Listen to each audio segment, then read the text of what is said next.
Assalamualaikum warahmatullahi wabarakatuh. Nama saya Asriwan Saketi dari kelompok 1. Sini saya akan menjelaskan materi dari kelompok kami, manajemen kelas dan pengelolaan peserta didik. Yang pertama itu ada manajemen kelas. Saya akan menjelaskan dari definisi kelas itu sendiri. Kelas dalam pendidikan memiliki sejumlah arti. Jadi dapat berarti sekelompok murid yang pelajaran ataupun kuliah tertentu di perguruan tinggi, sekolah, maupun lembaga pendidikan. Apa sih implikasi kelas terhadap pembelajaran? Menurut Nurjana ZA 2011, kelas adalah salah satu faktor yang penting dalam pembelajaran. Hal ini dapat dijelaskan dalam yang pertama itu ada implikasi terhadap pembelajaran yang sedang berlangsung. Dapat mewujudkan suasana belajar mengajar yang efektif dan menyenangkan. Sebaliknya, jika kondisi kelas tidak dikelola secara baik, kondisi belajar dalam kelas juga tidak kondusif dan tidak menyenangkan. Terus yang kedua ada implikasi terhadap disiplin dan pembinaan karakter. Pengaturan lingkungan belajar itu penting banget ya, supaya anak mampu melakukan kontrol terhadap pemenuhan kebutuhan emosional, mendorong anak terlibat secara fisik, mental, dan dalam proses belajar. Yang ketiga ada indikasi terhadap sistem evaluasi. Lingkungan kelas itu menjadi faktor penting ya menentukan hasil belajar dari siswa. Jadi kelas yang menyenangkan, siswa akan lebih senang belajar secara langsung meningkatkan hasil belajar. Jika suasana dan kondisi belajar tidak kondusif, tidak menyenangkan berakibat kurang memotivasi siswa untuk belajar dengan baik. Selanjutnya ada definisi manajemen kelas. Istilah manajemen kelas itu terdiri dari dua kata, manajemen dan kelas. Manajemen berasal dari kata manajemen dalam bahasa Inggris. Manajemen atau pengelolaan kelas adalah suatu usaha yang dilakukan oleh penanggung jawab kegiatan belajar mengajar atau membantu dengan maksud agar tercapainya kondisi optimal sehingga dapat terlaksana kegiatan belajar seperti yang diharapkan. Manajemen kelas adalah suatu upaya memberdayagunakan potensi kelas yang ada seoptimal mungkin untuk mendukung proses interaksi edukatif untuk mencapai tujuan pembelajaran yang sebelumnya saya jelaskan. Tujuan dan lingkup manajemen kelas. Selanjutnya ada tujuan dan lingkup manajemen kelas. Tujuan pengelolaan kelas dan siswa adalah penyedia fasilitas bagi bermacam-macam kegiatan belajar siswa dalam lingkungan sosial, emosional, dan intelektual dalam kelas. Lingkup manajemen kelas yang dilakukan kepala sekolah dan guru itu ada 4. Yang pertama ada manajemen kurikulum, yang kedua ada manajemen peserta didik, yang ketiga ada kegiatan akademik, yang keempat itu ada kegiatan administratif. Berikutnya ada guru sebagai pengelola kelas. Undang-Undang Republik Indonesia Nomor 14 Tahun 2005 tentang guru dan dosen menjelaskan bahwa guru adalah pendidik profesional dengan tugas utama mendidik, mengajar, membimbing, mengarahkan, melatih, menilai, dan mengevaluasi peserta didik pada pendidikan anak usia dini, jalur pendidikan formal, pendidikan dasar, dan pendidikan menengah.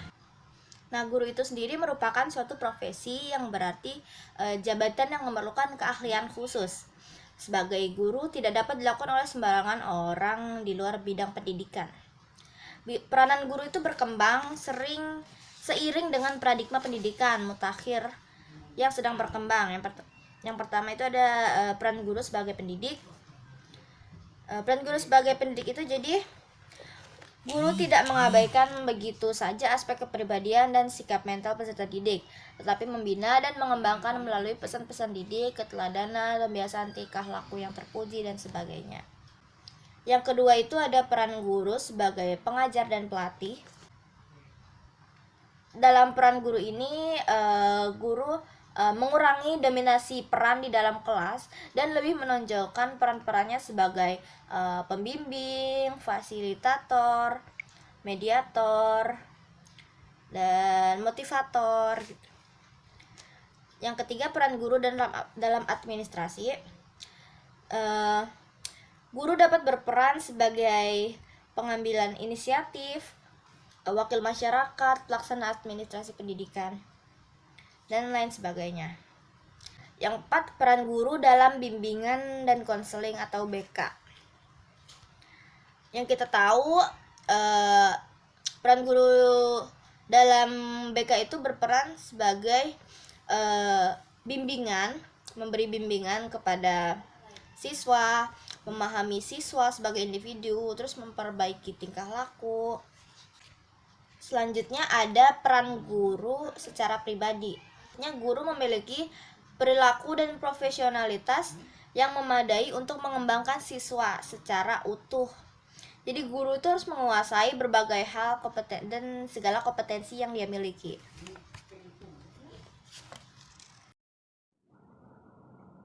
Assalamualaikum warahmatullahi wabarakatuh.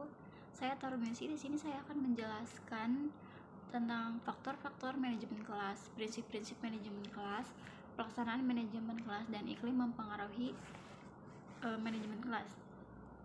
Yang pertama, faktor-faktor manajemen kelas. Nah, faktor-faktor yang mempengaruhi manajemen kelas itu ada 3. Yang pertama itu kondisi fisik. Kondisi fisik itu faktor yang mencakup lingkungan fisik dan di dalam kelas, seperti letak ruangan, ukuran kelas, pencahayaan, suhu kebersihan, dan ketersediaan peralatan dan fasilitas pembelajaran. Lalu ada kondisi sosio-emosional. Nah, faktor ini mencakup aspek sosial dan emosional dan dalam kelas. Hal ini meliputi hubungan antara siswa, hubungan antara guru dan siswa, serta iklim kelas secara keseluruhan.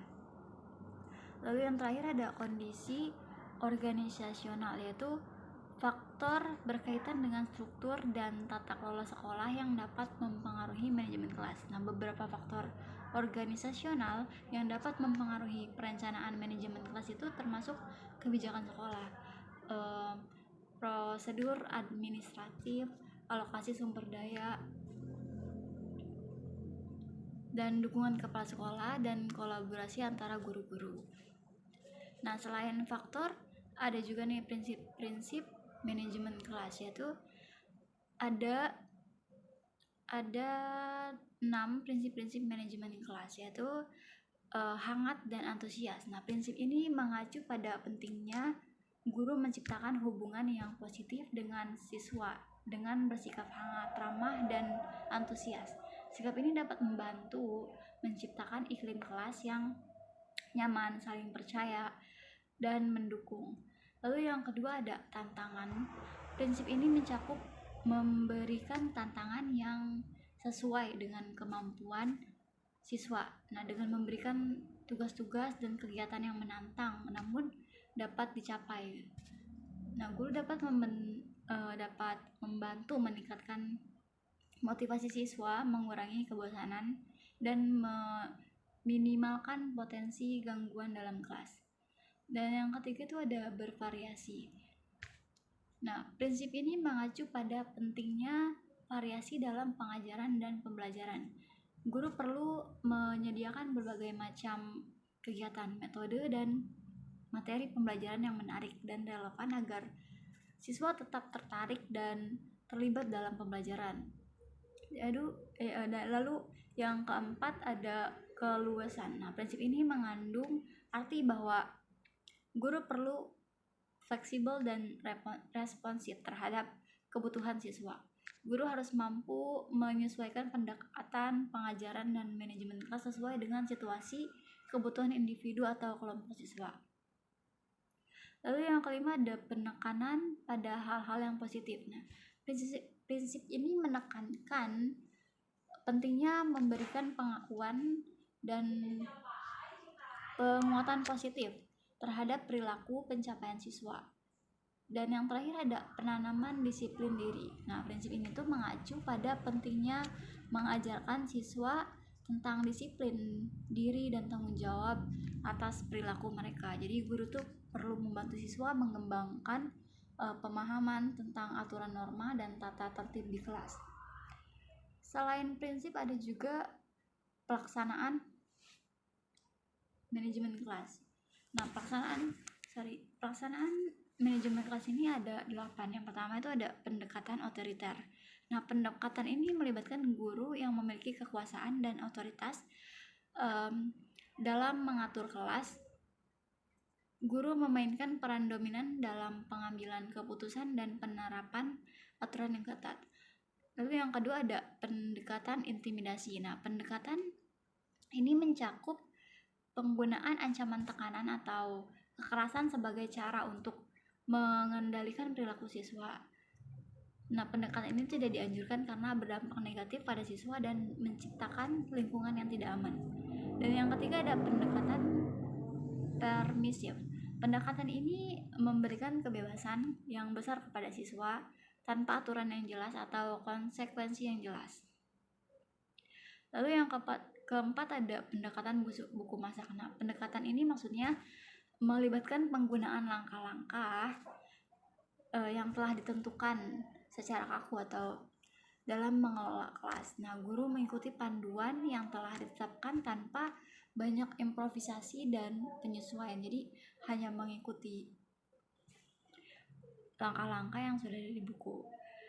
Dan yang kelima ada pendekatan instruksional. Nah, pendekatan ini menekankan pengajaran yang terstruktur dan terfokus. Jadi guru merancang instruksi yang jelas, mengatur kegiatan pembelajaran dan melibatkan siswa dalam tugas yang terorganisir. Lalu yang keenam ada pendekatan perubahan perilaku. Nah, pendekatan ini tuh bertujuan untuk mengubah perilaku siswa dengan mengidentifikasi perilaku yang tidak diinginkan dan menerapkan sistem penghargaan hukum. Yang ketujuh ada pendekatan sosio-emosional.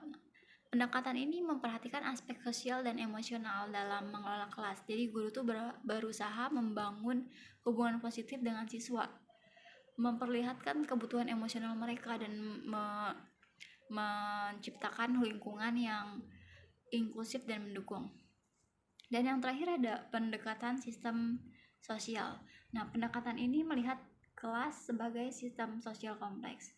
Guru mempertimbangkan interaksi antara siswa, dinamika sosial dan norma-norma yang ada dalam kelas untuk menciptakan lingkungan yang kooperatif dan saling mendukung. Dan selanjutnya ada iklim sekolah mempengaruhi manajemen kelas. Nah, seperti yang bisa kita lihat di PPT ini kan, menurut Clarence dikutip Shafarudin 2005, fakta menunjukkan bahwa anak-anak dipengaruhi oleh semua pengalaman di dalam dan di luar sekolah atau orang-orang yang secara langsung sangat mempengaruhi mereka oleh para guru dan teman-teman sekolahnya. Iklim dapat dipandang pada suatu pihak sebagai karakteristik abadi yang mencirikan suatu kelas tertentu yang membedakan dengan kelas yang lain dan mempengaruhi perilaku guru dan siswa. Iklim sekolah kondusif bagi pembelajaran adalah yang bebas dari permasalahan, disiplin, dan memiliki harapan dan prestasi anak yang tinggi. Maksudnya tuh dalam situasi ini, iklim sekolah yang mendukung pembelajaran adalah suasana yang mana masalah disiplin minim dan siswa yang memiliki harapan dan pencapaian yang tinggi. Iklim yang mendukung menciptakan lingkungan yang memfasilitasi pembelajaran yang efektif, termasuk hubungan yang positif antara guru dan siswa, norma-norma yang positif, dan harapan yang tinggi terhadap prestasi siswa. Itu saja yang bisa saya jelaskan. Selanjutnya akan dijelaskan oleh Husna. Bismillahirrahmanirrahim. Assalamualaikum warahmatullahi wabarakatuh. Nama saya Husna Khaifah Mulyadi dari kelompok 2. Saya di sini ingin menjelaskan materi tentang pengelolaan peserta didik, yaitu bagian A tentang konsep dasar pengelolaan peserta didik. Dalam konsep dasar pengelolaan peserta didik ini ada 4 bagian. Yang pertama ada membahas mengenai batasan pengelolaan peserta didik. Nah, apa sih batasan pengelolaan peserta didik ini? Nah, menurut Knezevich 1961 mengartikan bahwa pengelolaan peserta didik sebagai layanan yang memusatkan perhatian pada pengaturan, pengawasan, serta pelayanan di kelas maupun di luar kelas. Lalu ada juga pengertian lainnya, yaitu sebagai usaha pengaturan terhadap peserta didik mulai dari ia masuk sekolah hingga ia lulus sekolah. Lalu ada pengelolaan peserta didik, yaitu arti yang lainnya memberikan tekanan pada 4 pilar, manajemen berbasis sekolah, yaitu mutu, partisipasi, masyarakat, dan transpirasi. Nah, dari sini kita dapat simpulkan bahwa pengelolaan peserta didik ini yaitu mengatur siswa dalam kelas maupun di luar kelas, yaitu mempunyai 4 pilar, diantaranya ada mutu, kemandirian, masyarakat, dan transpirasi. Kedua, yaitu tujuan dan fungsi pengelolaan peserta didik. Nah, ada tujuan umum maupun tujuan khusus. Yang pertama ada tujuan umum, yaitu mengatur kegiatan peserta didik agar kegiatan-kegiatan tersebut menunjang proses belajar mengajar di sekolah. Nah, dapat kita ketahui ya, bahwa dengan adanya pengelolaan peserta didik ini bertujuan untuk mengatur kegiatan-kegiatan siswa agar melakukan kegiatan-kegiatan yang positif, meningkatkan mutu atau kualitas siswa tersebut. Lalu ada juga tujuan khususnya, yaitu meningkatkan, ya seperti tadi yang saya bilang, meningkatkan pengetahuan, keterampilan, dan psikomotor peserta didik, lalu menyalurkan dan mengembangkan kemampuan umum, bakat, dan minat peserta didik. Lalu yang terakhir ada menyalurkan aspirasi, harapan, dan memenuhi kebutuhan peserta didik. Nah, selain tujuan, ada juga fungsinya. Ada fungsi umum maupun fungsi khusus juga. Yang pertama ada fungsi umum, yaitu sebagai wahana bagi peserta didik untuk mengembangkan diri seoptimal mungkin. Seperti tadi saya bilang, bahwa fungsinya juga sama, yaitu sebagai wahana bagi peserta didik untuk meningkatkan kualitas dirinya pada bidang apa yang ia sukai. Itulah. Lalu ada juga fungsi khususnya, yaitu berkenaan dengan pengembangan individualis peserta didik. Yang kedua berkenaan dengan pengembangan fungsi sosial peserta didik. Yang ketiga berkenaan dengan penyaluran aspirasi dan harapan peserta didik. Yang keempat adalah berkenaan dengan pemenuhan kebutuhan dan kesejahteraan peserta didik. Lalu yang ketiga ada prinsip-prinsip pengelolaan peserta didik. Di sini ada banyak sekali ya, diantaranya ada 1. Pengelolaan peserta didik dipandang sebagai bagian dari keseluruhan pengelolaan sekolah. Yang kedua, segala bentuk kegiatan pengelolaan peserta didik harus mengemban nilai misi pendidikan dalam rangka mendidik para peserta didik. Lalu yang ketiga, kegiatan-kegiatan pengelolaan peserta didik harus diupayakan untuk mempersatukan peserta didik yang mempunyai berbagai latar belakang dan memiliki banyak perbedaan. Lalu yang keempat adalah kegiatan pengelolaan peserta didik harus dipandang sebagai upaya pengaturan terhadap bimbingan peserta didik. Lalu yang kelima ada kegiatan pengelolaan peserta didik harus mendorong dan memacu kemandirian peserta didik. Lalu yang keenam adalah segala hal yang diberikan kepada peserta didik dan yang selalu diupayakan oleh kegiatan pengelolaan peserta didik hanya fungsional bagi kehidupan peserta didik baik di sekolah maupun untuk masa depannya.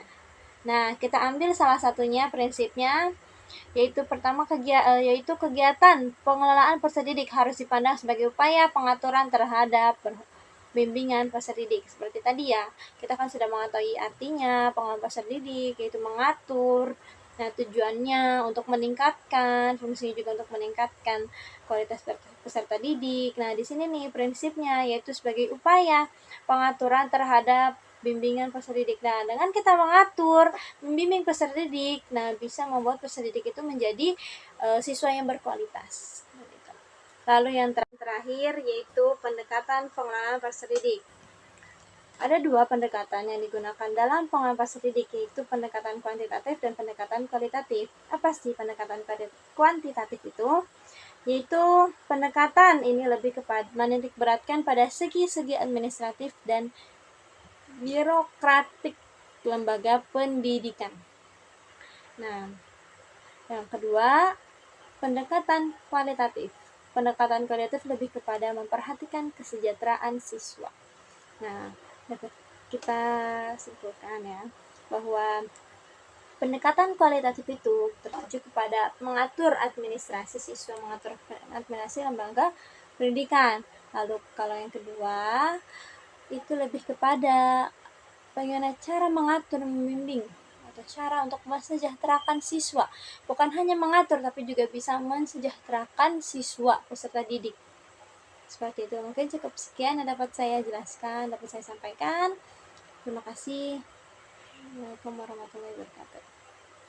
Assalamualaikum warahmatullahi wabarakatuh. Saya Nada Faradila Anwar ingin menjelaskan mengenai perencanaan peserta didik.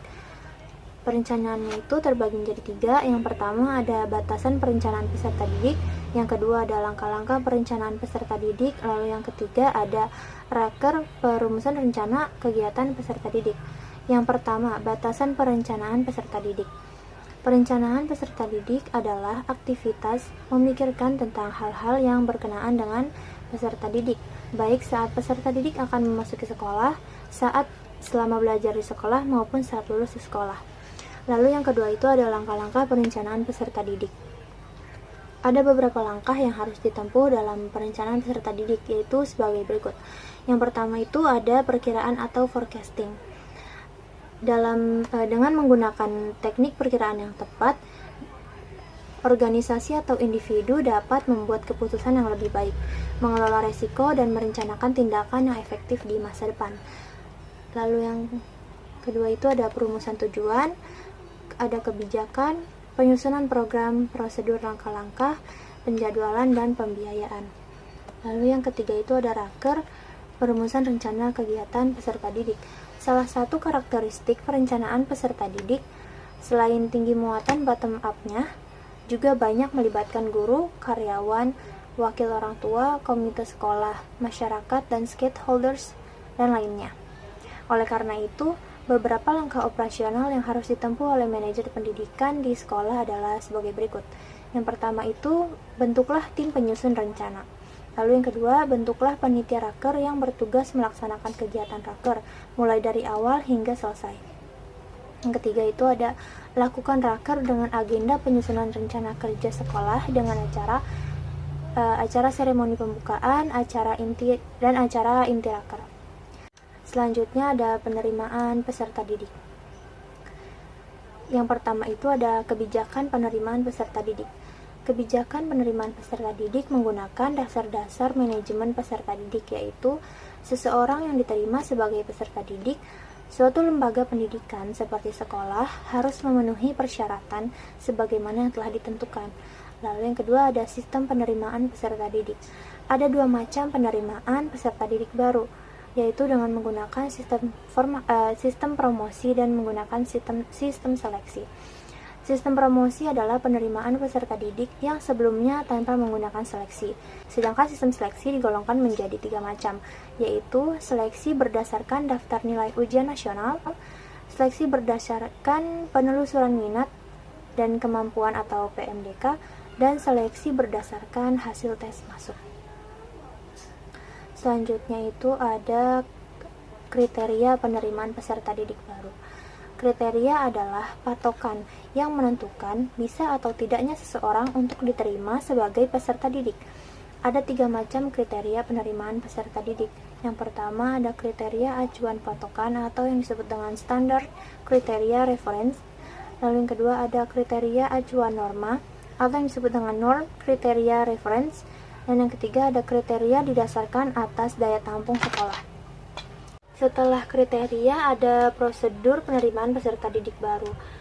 Prosedur penerimaan peserta didik baru adalah pembentukan panitia, penerimaan peserta didik baru, penyeleksian, penentuan peserta didik yang diterima, pengumuman peserta didik yang diterima, dan registrasi peserta didik yang diterima. Ada langkah-langkah rekrutmen peserta didik baru sebagai berikut. Yang pertama ada pembentukan panitia penerimaan peserta didik baru. Lalu yang kedua ada rapat penerimaan peserta didik baru.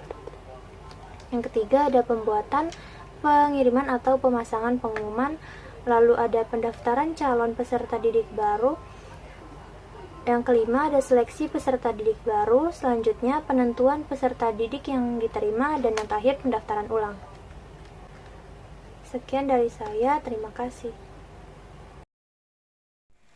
Assalamualaikum warahmatullahi wabarakatuh. Perkenalkan saya Dina Hanifa Dewi. Di sini saya akan menjelaskan yang D, yaitu pengaturan orientasi kehadiran dan kedisiplinan peserta didik. Nomor 1, pengaturan orientasi peserta didik. A. Alasan dan batasan orientasi peserta didik. Orientasi adalah perkenalan yang meliputi pengenalan lingkungan sekolah, baik fisik maupun sosial. Yang termasuk ke dalam lingkungan fisik sekolah adalah sarana dan prasarana. Lalu yang merupakan lingkungan sosial sekolah yaitu kepala sekolah, guru, tenaga pendidikan selain guru, teman sebaya seangkatan, dan peserta didik senior di sekolah. Lalu ada tujuan dan fungsi orientasi peserta didik. Yang pertama, mengenal lebih dekat mengenai diri mereka sendiri di tengah-tengah lingkungan barunya. Yang kedua, mengenal lingkungan sekolah, baik lingkungan fisik maupun lingkungan sosialnya. Dan yang ketiga, ada pengenalan lingkungan sekolah sangat penting bagi peserta didik. Lalu yang kedua, ada fungsi orientasi peserta didik.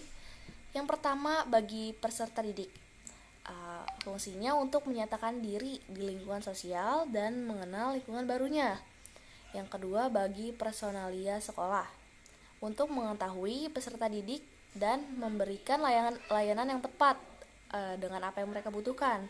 Yang ketiga, bagi peserta didik senior, dapat mengenal peserta didik penerusnya di sekolah tersebut. Lalu yang C, pekan orientasi peserta didik. Pada pekan ini, mereka diperkenalkan dengan lingkungan sekolah secara terperinci, yaitu 1. Peraturan dan tata tertib sekolah. 2. Guru dan personalia sekolah. 3. Perpustakaan sekolah, laboratorium sekolah, dan bengkel sekolah. 4. Kafetaria sekolah, bimbingan konseling, dan layanan kesehatan. Yang kelima, layanan asrama sekolah. Yang keenam, orientasi program studi. Yang ketujuh, cara belajar yang efektif dan efisien di sekolah. Dan yang terakhir, organisasi bagi peserta didik. Lalu nomor 2, ada pengaturan kedisiplinan bagi peserta didik. Disiplin peserta didik adalah keadaan tertib atau teratur yang harus dimiliki oleh peserta didik di sekolah tanpa ada pelanggaran yang merugikan baik secara langsung maupun tidak langsung terhadap peserta didik tersebut ataupun terhadap sekolah secara keseluruhan. Ada 3 macam disiplin, yaitu otoritarian, permisif, dan kebebasan yang terkendali. Yang pertama ada disiplin konsep otoritarian. Dalam konsep ini, peserta didik memiliki tingkat kedisiplinan yang tinggi, dan guru bebas memberikan tekanan kepada peserta didik dan memang harus menekan peserta didik. Dengan demikian, peserta didik menjadi takut dan terpaksa mengikuti apa yang diinginkan oleh sang guru. Yang kedua adalah disiplin konsep permisif. Menurut konsep ini, peserta didik haruslah diberikan kebebasan seluas-luasnya dalam sekolah dan dalam kelas. Aturan-aturannya dilonggarkan dan tidak perlu mengikat kepada peserta didik. Peserta didik dibiarkan berbuat apa saja selama itu adalah perbuatan yang baik. Lalu yang terakhir ada konsep kebebasan yang terkendali. Pada konsep ini, siswa diberikan kebebasan seluas-luasnya untuk berbuat apa saja, tetapi mereka harus tahu konsekuensi dari perbuatan yang mereka lakukan. Harus tanggung jawab karena ia yang menabur maka ia pula yang menuai. Konsep ini merupakan konvergensi dari konsep otoritarian dan permisif di atas. Assalamualaikum warahmatullahi wabarakatuh. Saya Zahra Janatunisa Fauzun mau melanjutkan penjelasan dari pengaturan orientasi kehadiran dan kedisiplinan peserta didik yang nomor 3. Ada peraturan pembinaan kesiswaan, yaitu yang pertama ada administrasi pembinaan kesiswaan. Pembinaan kesiswaan adalah kegiatan yang meliputi perencanaan, pengaturan, pelaksanaan, pengawasan, penilaian, pengembangan, dan pemberian berbagai bentuk kegiatan kepada peserta didik sebagai insan pribadi dan pendidikan sesuai dengan nilai-nilai luhur Pancasila dan tujuan pendidikan nasional. Yang kedua ada materi dan jalur pembinaan kesiswaan. Materi pembinaan kesiswaan mencakup pembinaan ketakwaan terhadap Tuhan Yang Maha Esa, pembinaan kehidupan berbangsa dan bernegara, pembinaan pendidikan pendahuluan bela negara, pembinaan kepribadian dan budi pekerti luhur, pembinaan berorganisasi, pendidikan politik dan kepemimpinan, pembinaan keterampilan dan kewirausahaan, pembinaan kesegaran jasmani dan daya kreasi. Yang terakhir ada pembinaan persepsi, apresiasi, dan kreasi seni. Selanjutnya ada materi dan jalur pembinaan organisasi kesiswaan meliputi organisasi kesiswaan, pelatihan kepemimpinan, kegiatan ekstrakurikuler, kegiatan wawasan wiyata mandala. OSIS merupakan satu-satunya wadah organisasi siswa di sekolah untuk mencapai tujuan pembinaan dan pengembangan kesiswaan. OSIS bersifat intrasekolah, tidak ada organisatoris dengan sekolah lain dan tidak menjadi bagian organisasi lain di luar sekolah. Pelatihan kepemimpinan meliputi pelatihan kepemimpinan bagi pembina OSIS. Yang kedua, pelatihan kepemimpinan bagi pengurus OSIS. Ketiga, pelatihan kepemimpinan bagi perwakilan kelas. Dan yang terakhir ada pelatihan kepemimpinan bagi anggota OSIS. Terakhir ada kegiatan ekstrakurikuler. Kegiatan ekstrakurikuler merupakan kegiatan perbaikan dan pengayaan yang berkaitan dengan program kurikuler untuk memantapkan pembentukan kepribadian. Kegiatan ini dilaksanakan di luar jam pelajaran dan sesuai dengan keadaan dan kebutuhan sekolah.